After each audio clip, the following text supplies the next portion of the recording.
Hello, my friends. I'm Dr. Rodrigo Rodriguez, Medical Director of BioCare Hospital. And many of you might already know me and know about my quest and my fight and the real task that I feel I have for you, in front of you, to help you to sort out the health challenges that we're facing today. We have to remind ourselves just about every day of the continuing and devastating effects that what we put in our mouths has on all the health problems that we have. I have said it repeatedly, most of us are going to die of a chronic degenerative disease. And most of those problems are going to be related to what we eat, to the food we consume.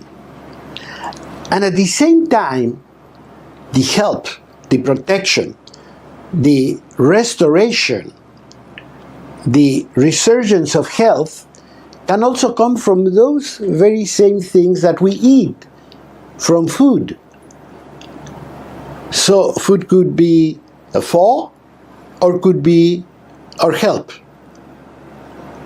Suffice to say that most of us are going to die of chronic degenerative diseases, and right now we estimate that more than half, about 7 out of every 10 people, are going to die of a food-related illness. That's right. Most of us are dying because of what we consume at our table. That's if we're lucky, because many of us will consume it while driving, on the desk, walking, on the bus, etc. Because food has taken such a secondary place in our lifestyle that no wonder we're suffering the consequences. You know it, you have seen it at workplace, at many places, that we barely have time to eat. Used to be that food was almost a sacred ritual in every family. We at least devoted one meal every day to sit around the table and to share in family the good things that the farms and the ground and the soil will provide us.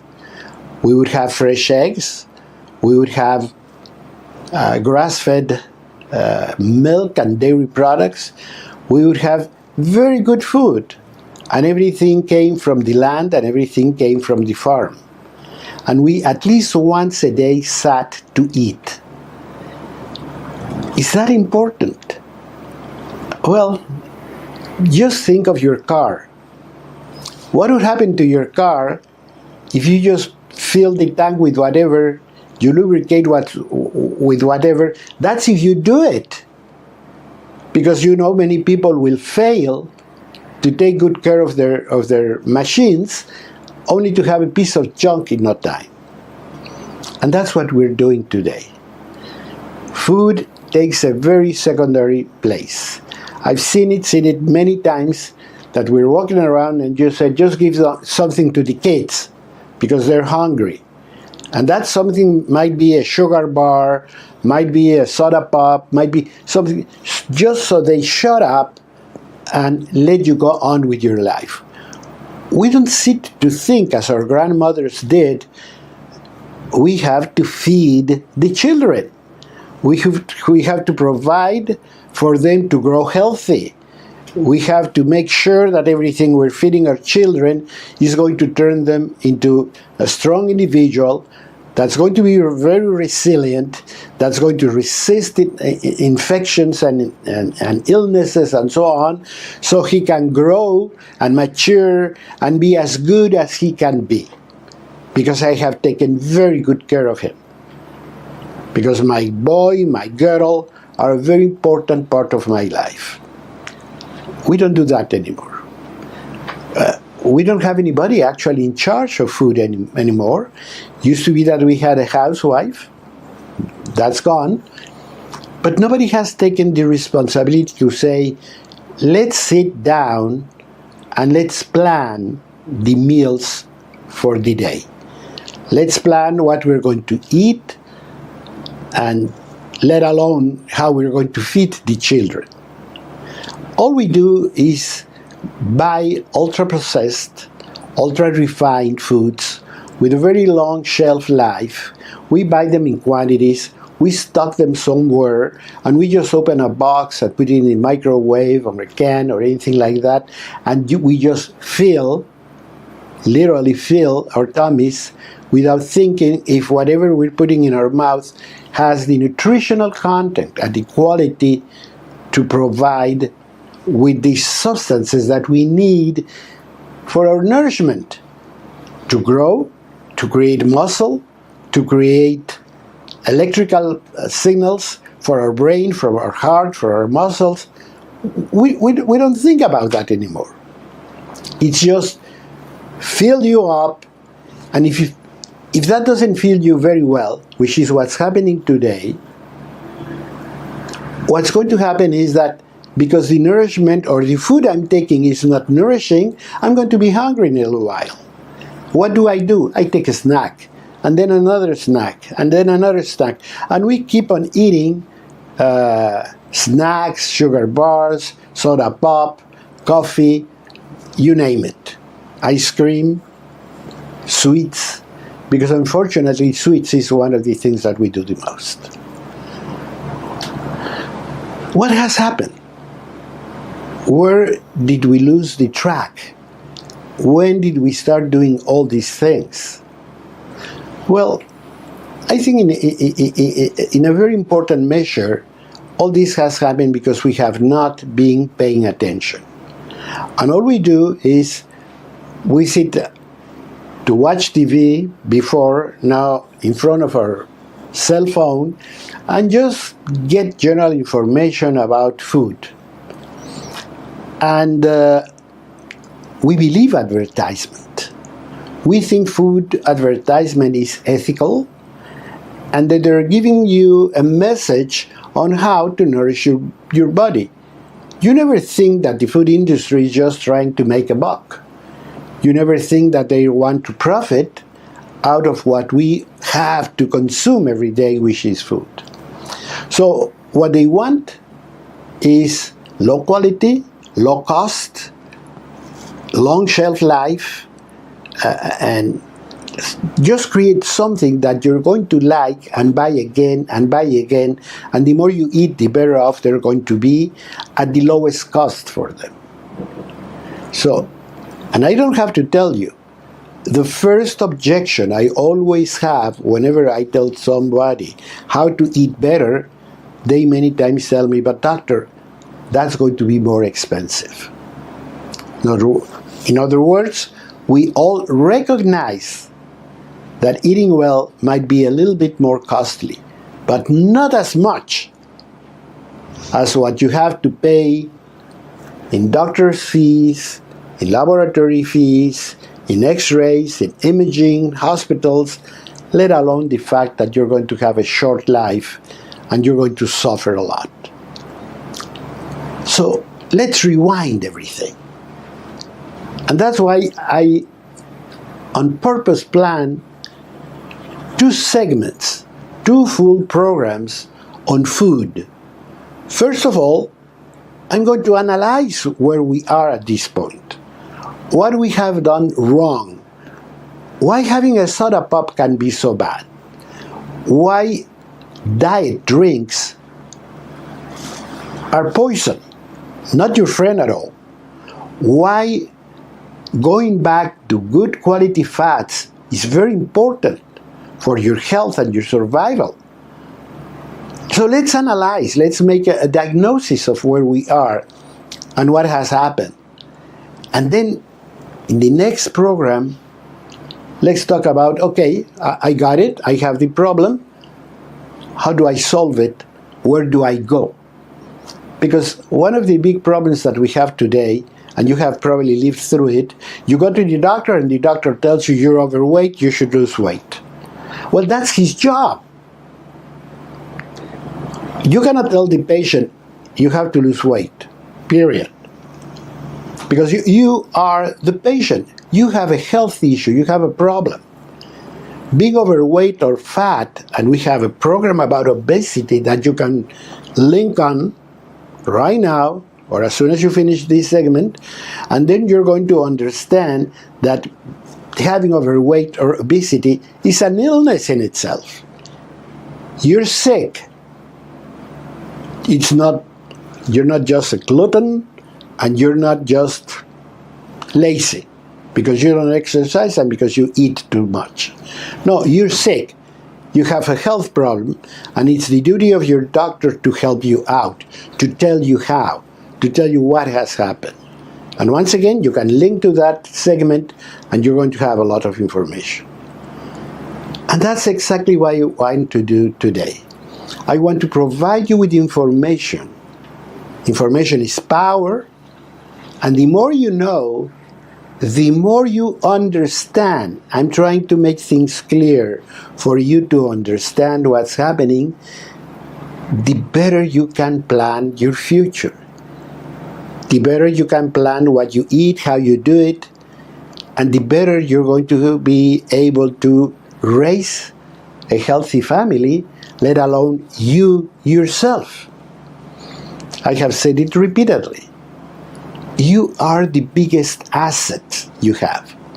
Not money in the bank, not real estate, nothing compares to the fact that you're alive and you can make decisions, you can do things, you can switch one investment to another, you can take care of everything every day as things develop.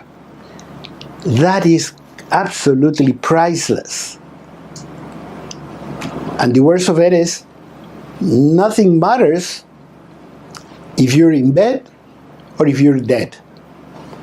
So it is very important that we develop more conscience. And that can only come from information. That can only come from interest. And that's my quest. That's what I want to do. I want to convince you that most of the health challenges that we're facing today are connected to food. And I don't want to talk about nutrition, or I don't want to use any fancy word.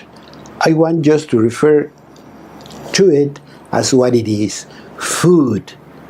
What we put on our plates, what we put in front of us to be consumed, to be digested, to be taken advantage of, or to poison and intoxicate ourselves. Don't go anywhere. Please take a lot of attention and share all this information. You're going to be helping other people too.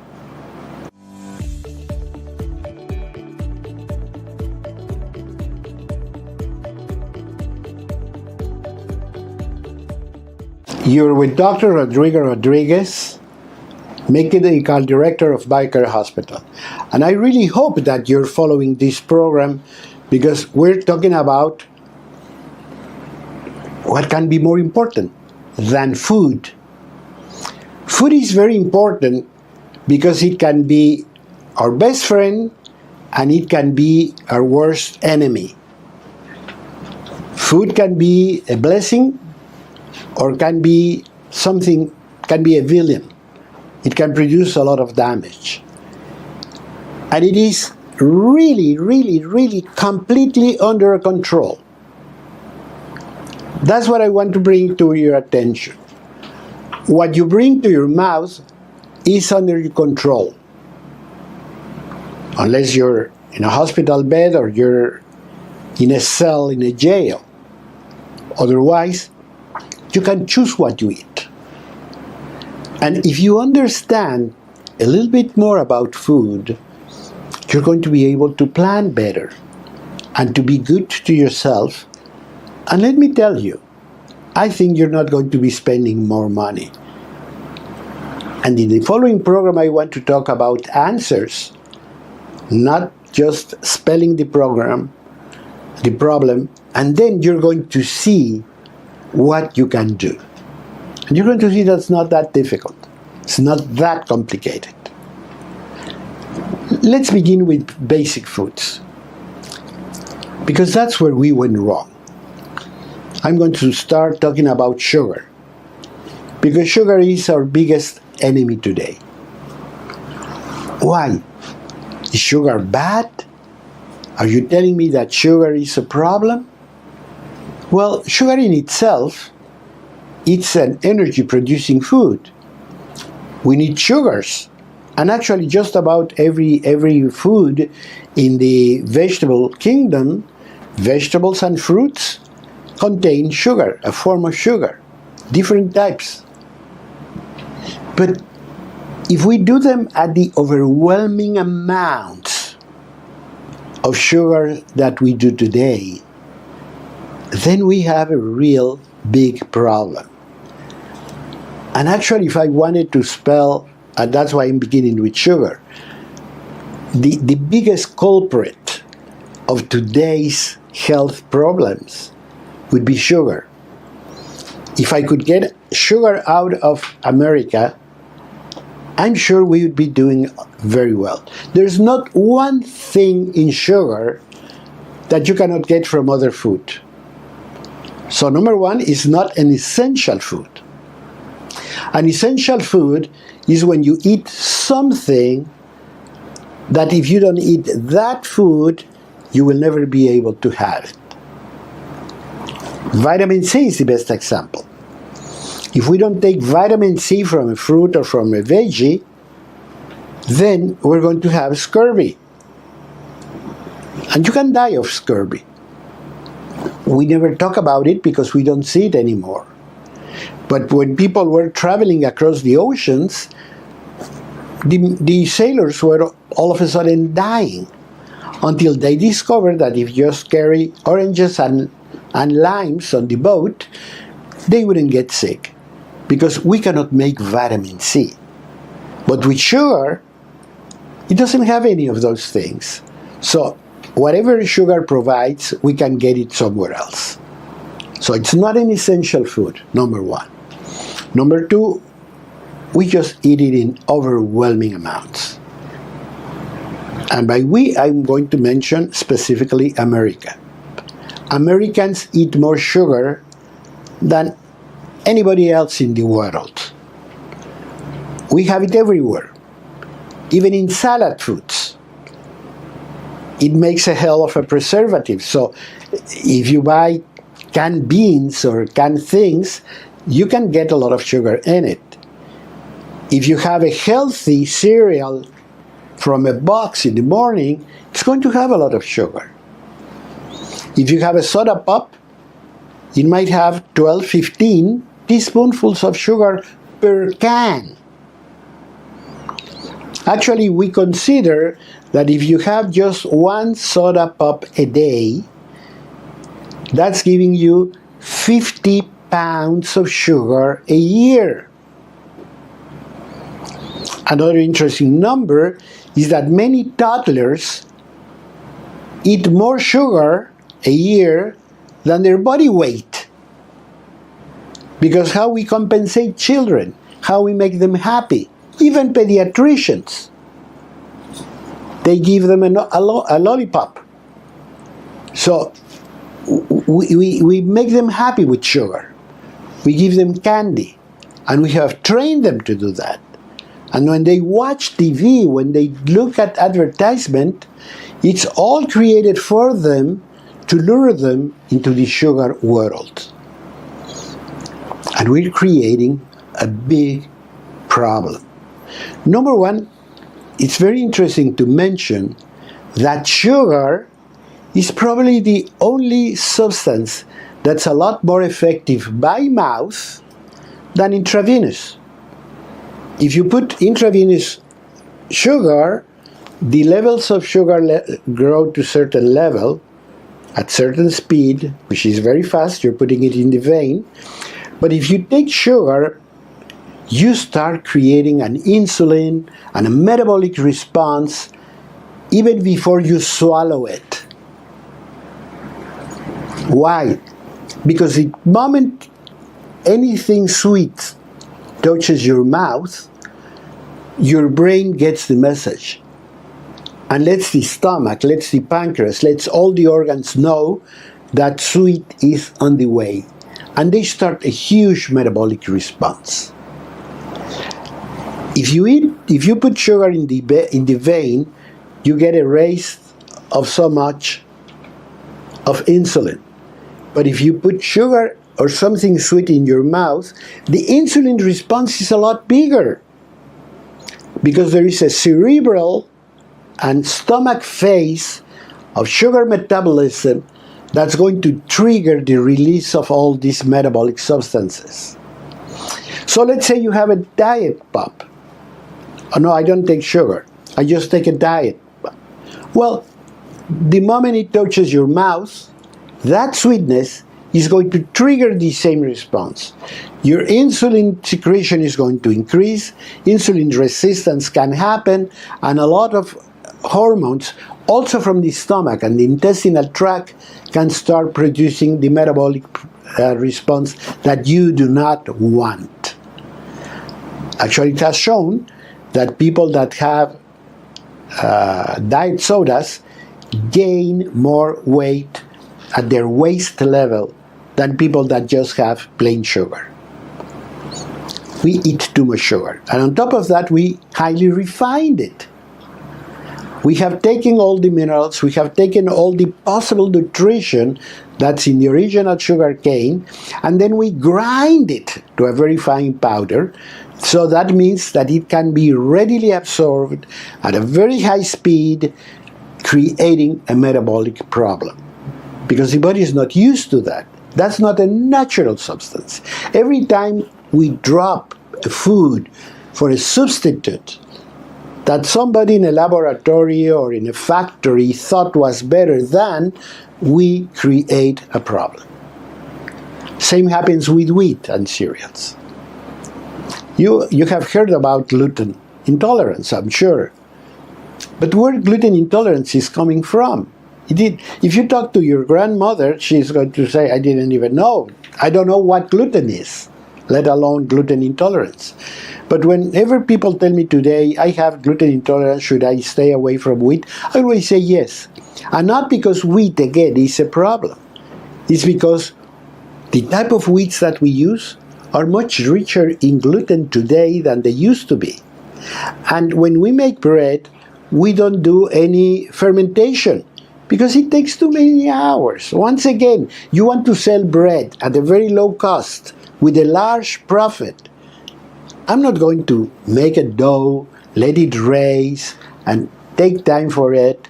That's going to take too much. It's going to make bread expensive. No, I want something cheap, readily available. And the grinding of the wheat today creates the same problem I was mentioning with sugar. It's so well ground that you produce a very tiny particle of flour that can be readily and fastly absorbed. Those create metabolic problems because our body was not created to deal with these fake artificial foods. So think again, you're not eating what you think you're eating. Let's go to other things. Fats. And on fats I could talk for hours. Somebody, sometime in the 1960s, 50s, they convinced us that fats were very bad. And what we did was we dropped good fats that are now proven to be good, like beef tallow, like lard, olive oil, coconut oil, and we drop them for vegetable oils, which are unnatural, are chemically managed, genetically managed, and again, we're eating a Frankenstein food. But if you go to the natural oils, like butter, like olive oil, like beef tallow, like lard, you're talking of fats that were God made. I'm sure that Jesus, in the Last Supper, had olive oil on the table. So what's wrong with it? But now we go for vegetable oils that are produced in a way that if you look at documentaries on how those oils are made, you're not going to eat them anymore. And they're chemically modified to change the consistency, the flavor. They're, of course, flavored, colored, you name it. That's not for human consumption. Stay away from them. You have to go for the natural, God-made fats. And don't be shy with them. More butter. Real butter. It's good for you. Contains very high nutrition. Just make sure that you get grass-fed milk dairy products. Because cows are ruminants. They do not eat grains. They're not made to eat grains. They're made to eat grass. So grass-fed dairy products are not only good for you, they're fantastic foods. And don't give children anything else other than whole milk. Low-fat milk is a very bad idea. Stay with me. I think this is getting interesting, and I want to tell you a lot more about it.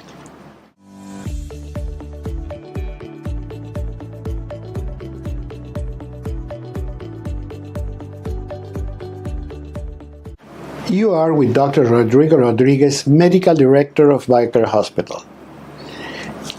And I've been talking about something which is very basic. Just like breathing, just like drinking water, I'm talking about food. And the reason I didn't want to use the word nutrition or anything like that is because what I really want to talk about is food. I'm not talking about the metabolic consequences of how you eat and how everything moves within the body, etc., etc. The metabolic changes, how we generate the energy in the mitochondria, how things happen in the body, etc. Just want to talk about something very simple. What I bring to my pantry, what I bring to my fridge, what I put on the table. Simple. If I'm about to buy food, if I'm about to bring food, if I'm about to feed me or my family, am I doing mistakes? Probably yes. And it's not your fault. It is because we have been, for many years now, probably 50 years, under the assault of the food industry. And, of course, the compliance of the government. Remember that the famous food pyramid was born not from scientists. It came from the US Congress. So it is politicians that rule most of what we eat today. And, of course, aided by the food industry. Well, you know what?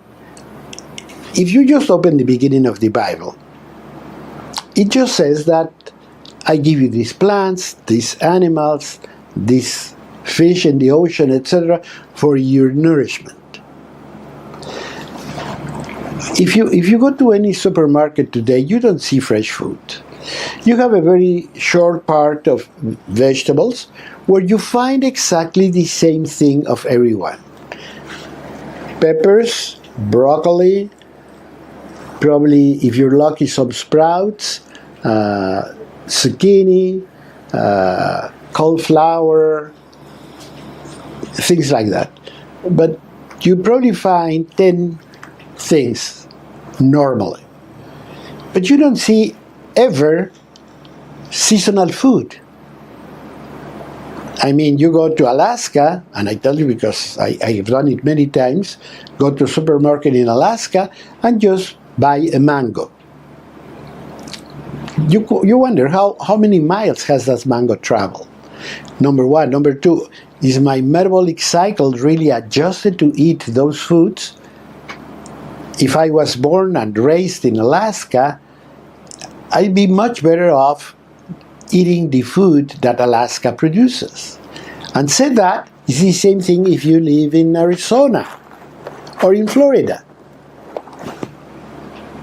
Choose the foods that are grown locally. Go to farmers markets. Go to places that provide you foods that are around you. And I have always said, follow my 100-year rule. Eat things that were available 100 years, but if you have something really new, don't be so trusty. Don't just go for it because you saw an ad on TV or anywhere or in any website telling you that that food is good because it has this, because it has the other. No, go for the things you already know and see what's in your area. Next Sunday, go to a farmer's market. Next Sunday, go around. Ask people, ask your neighbors. If you can plant a few things at home, that would be ideal. But you don't have to do it. But many people do it for you. But just choose local food. Not food that has been produced, mass-produced, or industrialized. Because you've seen it. If you go to many markets today, I'm talking about supermarkets, you see all these cardboard boxes filled with things that are your food. So let's be more creative, be more careful. Because after all, you're talking about the food I'm going to bring to my body and to those people that I really love. The more I do it, believe me, they want your dollars. They will start producing much better food. So take your dollar wherever they provide what you need, and that will change the industry. I'm sure of that. I've seen it many times in my lifetime as a doctor, that if you like this sort of good food, it'll be produced and stimulated, etc. We're talking about foods that we have damaged in such a big way that today are more a foe than a help. We're talking about sugar. We're talking about grains and flour in particular, white flour, and we're talking about wheat. How it has changed in such a way that today is a problem. It's a health problem. It's a health threat. People say, no, doctor, I cannot eat this because I'm gluten intolerant. So we have to make changes and go for different grains. And we have to go, there are many options. And that's what I'm going to talk in my following program. Because today I want to make a diagnosis, but then we're going to talk about what to do. Let's go to the next segment. We're talking about fats. And we're saying that fats are good for you. And yes, they are, as long as they are natural, God-made fats. What are those? And there are not too many. You can go for olive oil, probably coconut oil, lard, beef tallow, and butter, real butter from grass-fed cattle. If you fulfill those categories in those fats, they're not only not going to be harmful, but they're going to be healthful. If you feed your children with whole milk, grass-fed whole milk, it contains substances that will prevent diabetes, which is growing in epidemic proportions. But somehow we decided that children should have low-fat milk. That's a big mistake. Don't do it. Low-fat meat should not even exist. I tell many times in my conferences, if God wanted us to have low-fat milk, what makes you think that God didn't make low-fat milk producing cows? If it doesn't exist, it's because it's not natural. Don't do it. And something that in a way gives me dismay and frustration is that everything I'm telling you today is based on very important medical literature that has been probably over 100 years. But the information that we have getting lately, more and more and more, is endorsing everything I'm telling you. So why nobody tells you? Why it doesn't permeate to the general public? Why don't you know about it? I leave the question in the air because I do not have the answer. But the facts are there. There are hundreds of medical studies, thousands, hundreds of thousands of medical cases that vouch for what I'm telling you. One of the fates that we had probably in the 1990s is that, okay, if I cannot eat all these things, I can eat a lot of meat. Why? Because meat, which originally was put as a bad guy because of the fat content, now you could eat whatever you want. Watch it. If you eat a huge amount of meat, which many people do today, I mean a 12-ounce, a 16-ounce beef is not out of this world, it's frequent. So if we eat too much meat, what's going to happen is that we can also raise insulin, and insulin, once again, is the problem with obesity. So yes, we can eat meats, but let's look for normal amounts of meat. What's normal? 6 to 8 ounces a day, 2 to 3 times a week. I think that's more than enough. See? And milk, once again, grass-fed and dairy products that come from that type of milk. And finally, eggs. If we have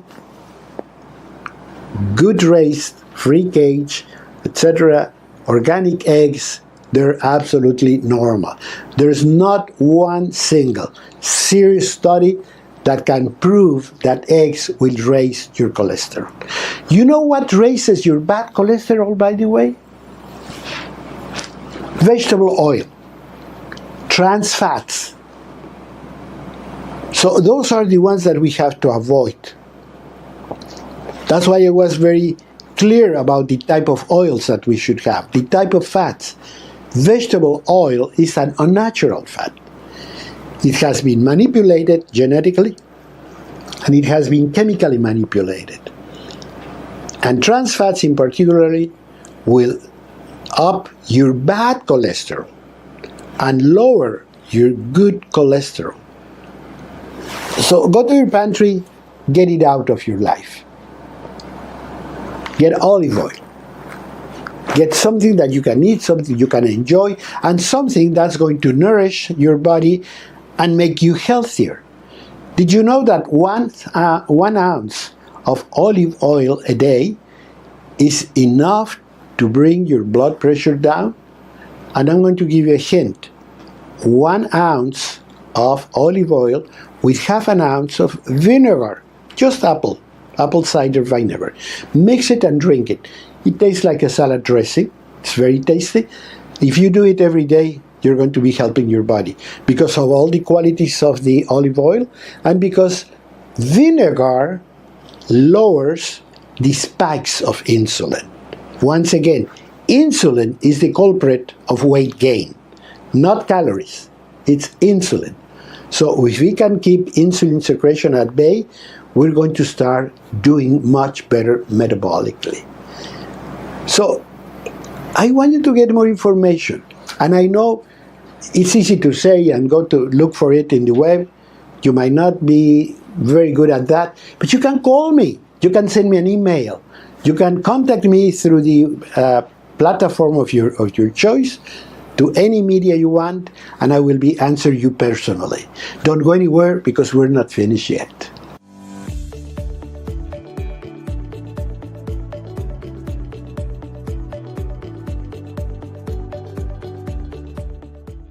You are with Dr. Rodrigo Rodriguez, Medical Director of BioCare Hospital.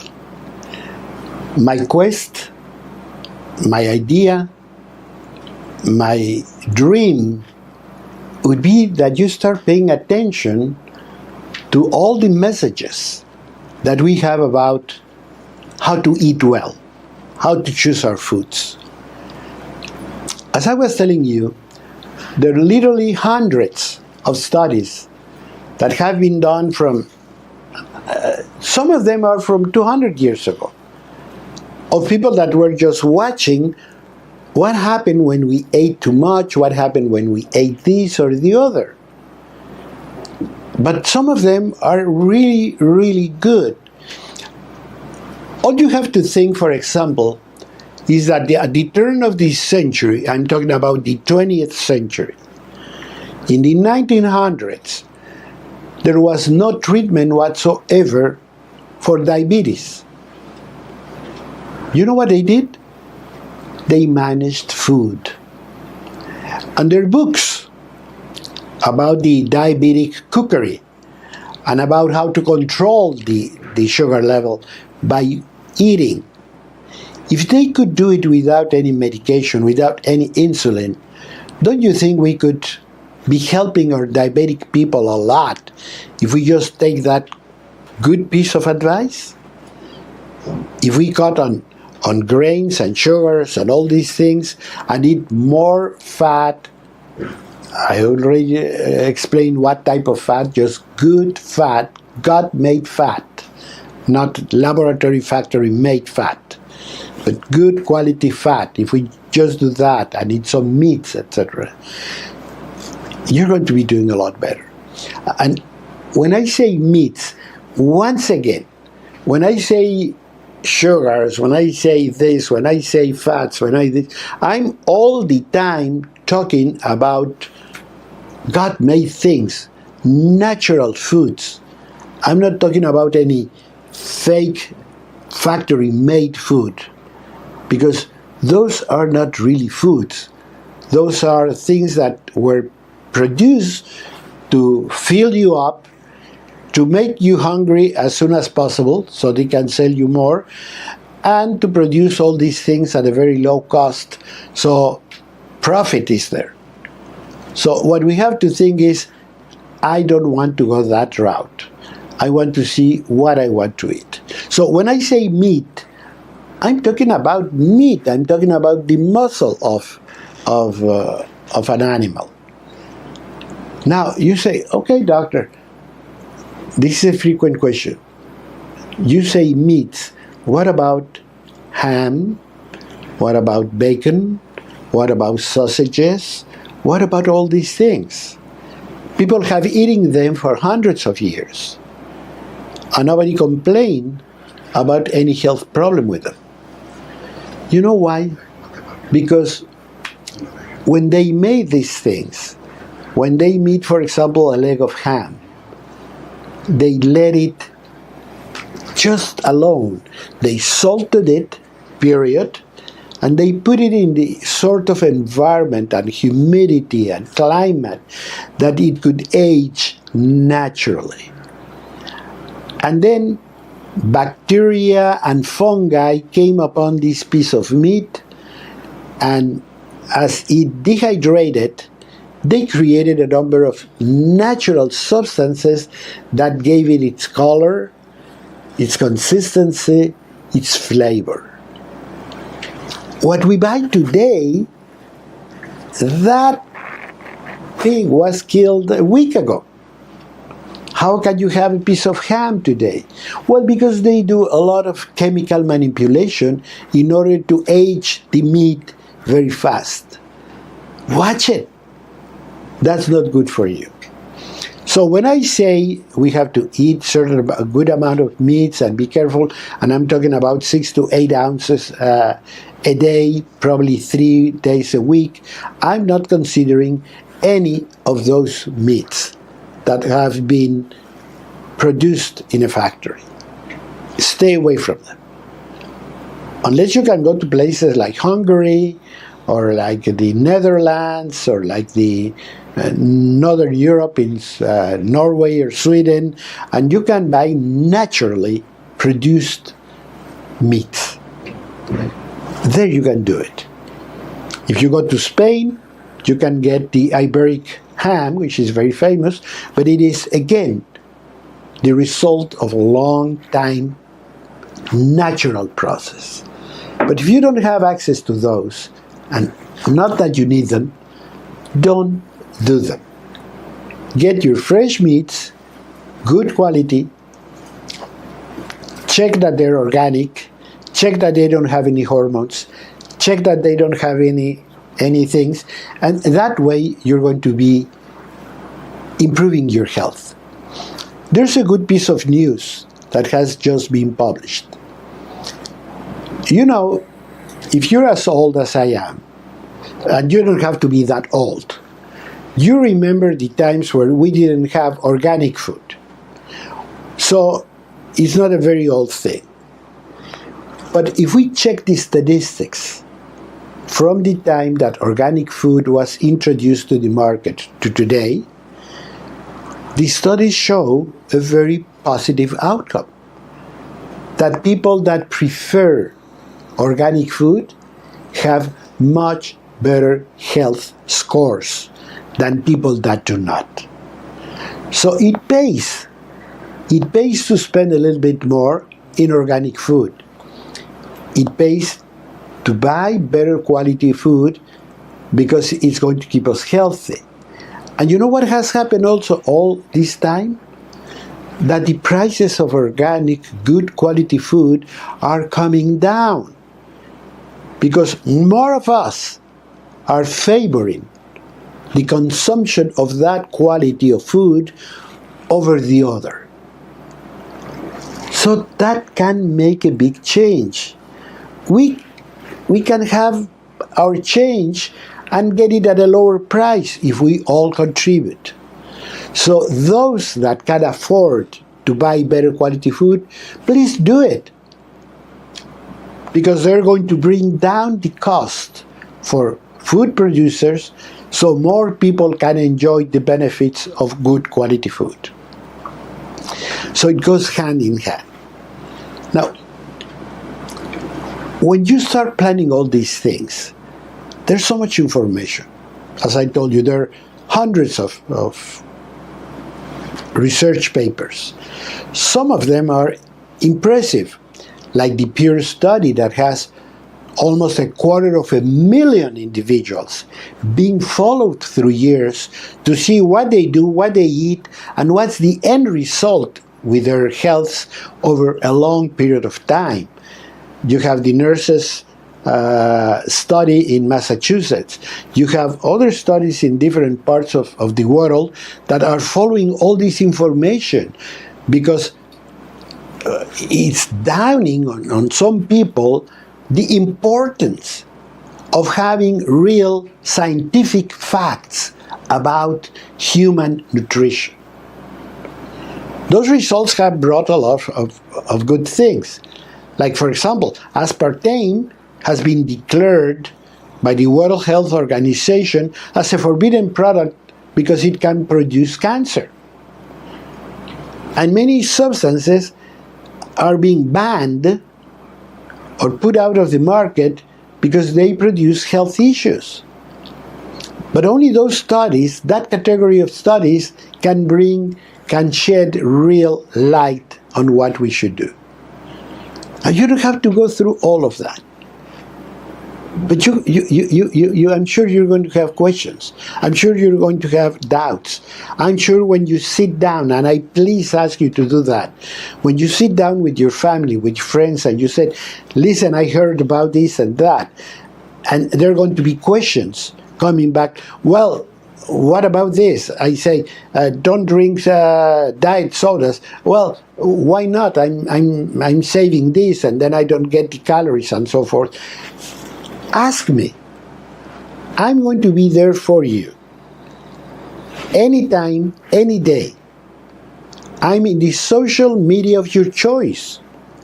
So when you're reading your emails, when you're reading your contact things, you can say, oh, I'm going to ask the doctor. Send me a WhatsApp, send me a Twitter, send me an Instagram, send me anything simple, or if you want to talk to me directly, I'll be happy to. If you want to contact me through an extensive email, I'll be happy to talk to you. But just don't sit down and wonder. Try to get the facts. Because if you get them right and you get them on time, you might be saving yourself of being my patient. And I don't want you as a patient. I want you as a friend. I would like a lot of people contacting me and saying, I'm going to change the way I live. I'm going to change things. There is a town in the United States that decided to lose weight. And the whole town registered their weight. And they started going on a diet, and they started doing things. And they were publishing all the pounds that the whole town was losing every week. I'd love to do that. I'd love to make an example of people that listen and followed and changed and switched to a healthier lifestyle. And look at them through the years and see that they continue to work and see that they continue to be productive and they continue to enjoy life. And they could see their children to grow up and go through the university and get married and have grandchildren. I don't like people sick. I have been a doctor for over 50 years. And one thing I can tell you for sure, it's never nice to go to the doctor. It's never nice to be sick. It's never nice to go to a hospital unless you have the right motives. And the right motives should be, I'm going to consult you about my status and how I can get healthier. And we offer that too. If you want, you can say, I'm going to take a BioCare health getaway. The same way some people take a cruise ship for vacation, I'm going to go to BioCare and be assessed and be diagnosed and have a real clear status of where my health is and where it's going to. And I'm sure they're going to be able to help me. So contact me anytime. I'm your friend, Dr. Rodrigo Rodriguez.